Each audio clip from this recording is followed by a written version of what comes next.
और हमेशा उसे ताने सुनाती रहती हैं। बानी उनकी सभी जली कटी बातें सुनकर चुपचाप वहां से चली जाती है। तुम माँ और छोटी को कुछ बोलती क्यों नहीं? मम्मी जी बड़ी हैं, हर छुटकी ना समझ, इस तरह उन्हें उल्टा जवाब देना सही नहीं। मेरी जिम्मेदारी उनकी सेवा करना है, जो मैं पूरे दिल से हमेशा करती रहूंगी। ऐसा बोलकर बानी रसोई में जाकर रात के खाने की तैयारी करने लगती है। रात को खाना खाते हुए बानी की सास उसे कहती है, कल मैंने अपनी फ्रेंड्स के साथ किटी पार्टी रखी है, समय से सारा खाना बना देना और अपना मनहूस चेहरा लेकर ज्यादा उनके सामने मत आना, समझी? माँ, बानी आप दोनों की कितनी परवाह करती है, फिर भी आप उससे इतना बुरा व्यवहार क्यों करती हैं? अरे एक तो लव मैरिज करके इस कलमुही को हमारे सर पर लाकर बिठा दिया और अब हम इसे कुछ बोल भी नहीं सकते क्या? भैया तो इनकी तरफदारी करेंगे ही, आखिर इन्होंने पूरी तरह उन्हें अपने वश में जो किया है। जिसे जो करना है करे, बस कल मेरा सारा काम समय पर हो जाना चाहिए।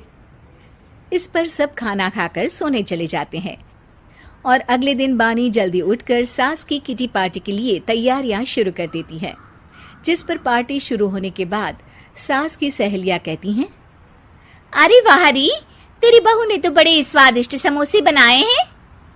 हाँ भाई, रंग कैसा भी हो, खाना बनाने में बिल्कुल अन्नपूर्णा है। अरे इसकी भी क्या बात करनी, मेरी बेटी से मिलो, इसकी सुंदरता के आगे तो उर्वशी रंभा भी फेल है। उर्वशी रंभा को तो फेल कर देगी, पर क्या अन्नपूर्णा बन पाएगी?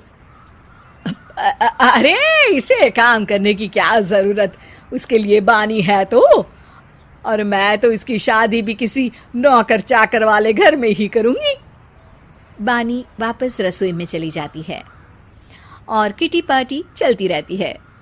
उसी रात को बानी की सास गुस्से में चिल्लाते हुए अपने कमरे से बाहर निकल कर आती है। हाय रे, चोरी हो गई, मेरे पैसे, पक्का पक्का इस कलमुही की वजह से हुआ है ये सब। अरे क्या हुआ माँ, कौन सा आसमान टूट गया? अरे आसमान तो उसी दिन टूट गया था जब तू इस कलमुही से शादी करके इसे घर में ले आया था। खुद तो आई ही, अपने साथ साथ मनहूसियत का काला साया भी मेरे घर ले आई। अरे हुआ क्या माँ? अरे मेरी तिजोरी में रखे पैसे कहीं गायब हो गए, सुबह ही देखा, अरे यहीं रखे थे। क्या आप मुझ पर चोरी का इल्जाम लगा रही हैं?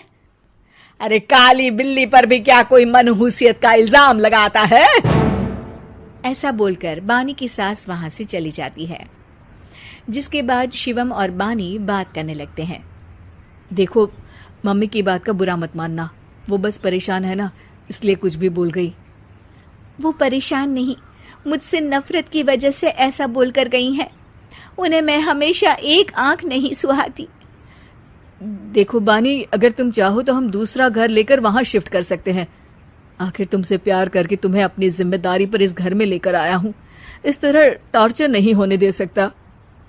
अगर आप साथ हैं तो मुझे किसी चीज की टेंशन नहीं, और आखिर वो हमारी बुजुर्ग हैं, हम उन्हें और छुटकी को इस तरह अकेले छोड़कर कैसे जा सकते हैं। इसके बाद बानी भी अपने कमरे में चली जाती है और अब हर रोज उसकी सास की तिजोरी से पैसे गायब होने लगते हैं। इसी तरह कुछ समय बीत जाता है और वो हर बार हर चीज का इल्जाम बानी पर लगाती है, पर बानी कभी कुछ भी नहीं बोलती। कलमुही नास पीटी, बहू को घर की लक्ष्मी बोलते हैं, ये तो पनौती बनकर आई है, पनौती। एक रात बानी की सास को आधी रात में प्यास लगती है तो वो पानी पीने रसोई की तरफ जाती है। तभी उसे अपनी बेटी के कमरे में कुछ आवाज सुनाई देती है।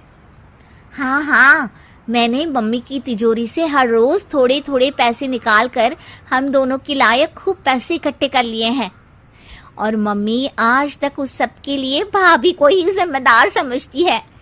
तुम बस जल्दी से आकर मुझे यहाँ से ले जाओ और हम कहीं दूर जाकर शादी कर लेंगे। मम्मी को कुछ पता नहीं चलेगा, सब मुसीबत खत्म। अपनी बेटी की ये सारी बातें सुनकर बानी की सास भौचक्की रह जाती है और अपने कमरे में वापस चली जाती है। जब अगली सुबह बानी सास के कमरे में आती है। मम्मी जी, क्या बात है, आज आप कमरे से बाहर ही नहीं आई? आपकी तबीयत तो ठीक है ना? क्या छुटकी कमरे से बाहर आई या तुम उसके कमरे में गई?